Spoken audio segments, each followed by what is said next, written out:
What's up, you guys? Friendly Neighborhood Geek here, doing another video game, handheld superhero video game review. Uh, this is, if you've been if you've been with me, following me for a while, then you know that I've done a lot of handheld superhero video game reviews. So it gives you an idea of the type of games I used to play in my youth.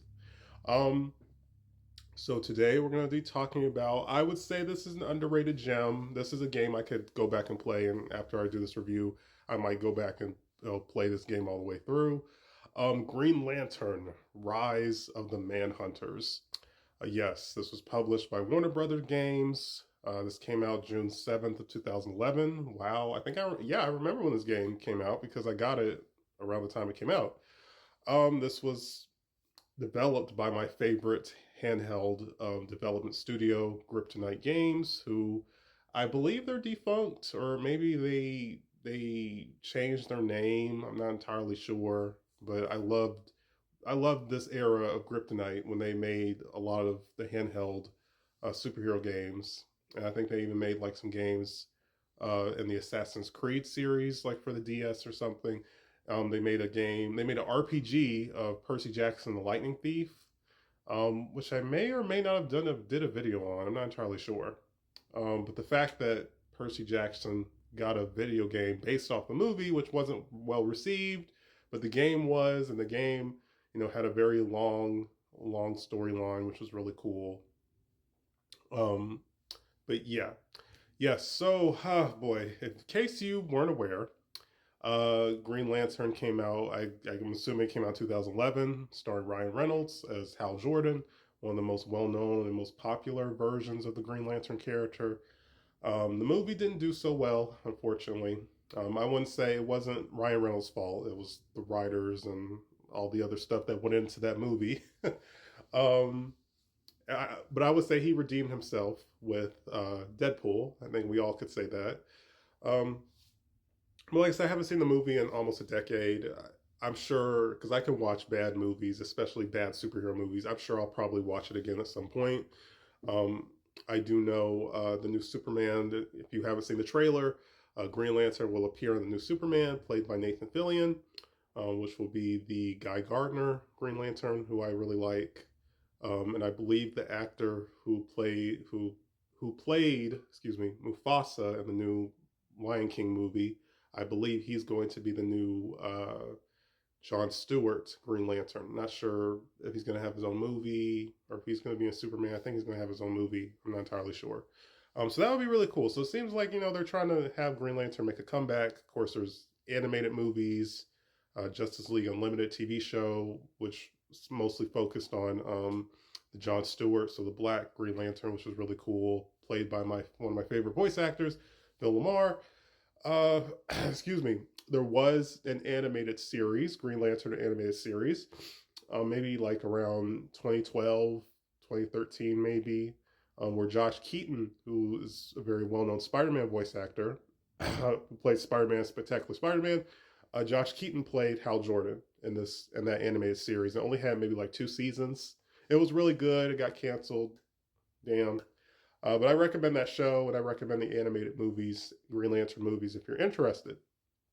So, let's all that backstory. Let's get into the game. So apparently, like I said, there was also a Wii version. The Wii version was ported to the 3DS, which is cool. There was a PS3, I think Xbox 360 version, which is kind of a beat 'em up. Kind of takes elements from like God of War, Devil May Cry's, those genres. I think the console version would be a lot more fun if you could play it with a friend. It's multiplayer.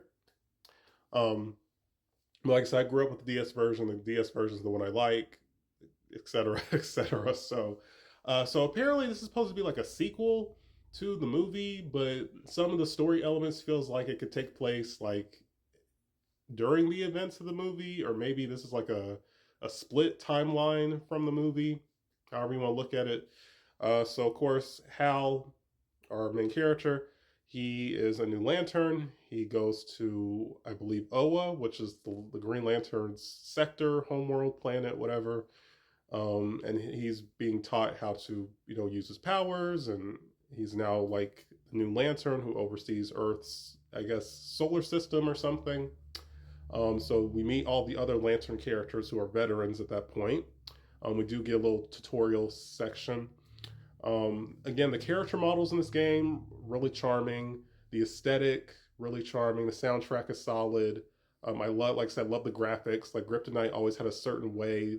Like it has always kind of used a similar art style with these superhero games, like with the Captain America, the Wolverine, uh, the Iron Man, um, and some of the Spider-Man games that they did. And Green Lantern kind of fits in that same style, the same art style that those other superhero handheld games had, which I really, really appreciate. Had a very, very charming.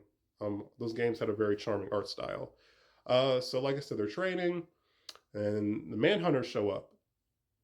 In Green Lantern lore, Manhunters were the guardians of the I guess not universe. I don't know if I want to say universe, but they were guardians. They were the original guardians before the Lanterns. Um, I forgot I forgot the leaders.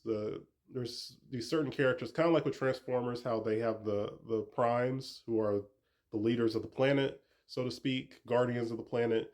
Um, Green Lantern, the Lanterns kind of have something similar. They have like a group of beings. Like I said, I'm not entirely sure. Like they're like elders, leaders, however you want to say, who are head of the Lantern Corps. They originally had these manhunters who were robots, be the protectors of the universe or whatever. And then they all got corrupted, and like I said, they lacked emotion. They lacked uh, what's the word I'm looking. They lacked empathy, and I guess they tried to turn on their creators, and had to be taken out, shut down, all that stuff. So somehow they have returned. They're attacking the planet. So Hal is sent on a mission to stop the Manhunters on all these individual planets that they are on. Um, I'm not sure if you fight. I can't remember if you fight other villains outside the Manhunters. I believe you do. Like I said, I can't really remember. So you meet different lanterns that were teaching you during your training on these planets. You learn different abilities from them, like you learn how to block attacks or shield yourself. You get the ability that where the ring can heal you down the line, which is really cool. You can do all types of make all types of contraptions with your ring. Blades, hammers, fists. Excuse me. All these really cool constructions that you can do with the ring, the power ring. You obtain these abilities throughout the game, so you do see a level of I can't think of the word. Right, a level of growth, so to speak. Like in a traditional game or RPG, you get upgrades and you can see a difference in your power from when you started to where you are towards the end of the game. The cutscenes, the illustrations in the cutscenes are really solid, very well put together, very appealing to look at when they pop up. Like I said, the character models look good. The combat is cool. You press the B button to jump. If you double press the B button, you can fly in midair. You can fly throughout the levels, which is cool. The flying controls are okay. A little floaty, but they get the job done. Um, that's all I can really say though. It's a very charming game. If you're interested, check it out.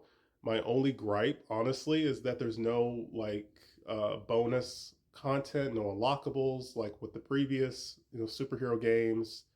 Like Captain America, Wolverine, for example, they have unlockable costumes, which for a handheld superhero game that really adds to the replay value.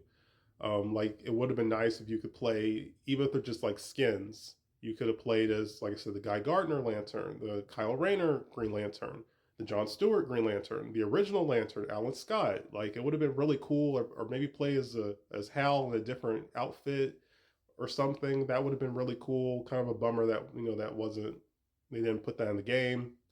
But like I said, it's like a little minor nitpick. But again, I recommend it. It's fun. It's charming. I think it's underrated. Check it out if you're interested. Um, yeah, and check out Green Lantern as a whole. Check out the animated series. Check out the movies. Check out the books. I recommend it. Peace, you guys.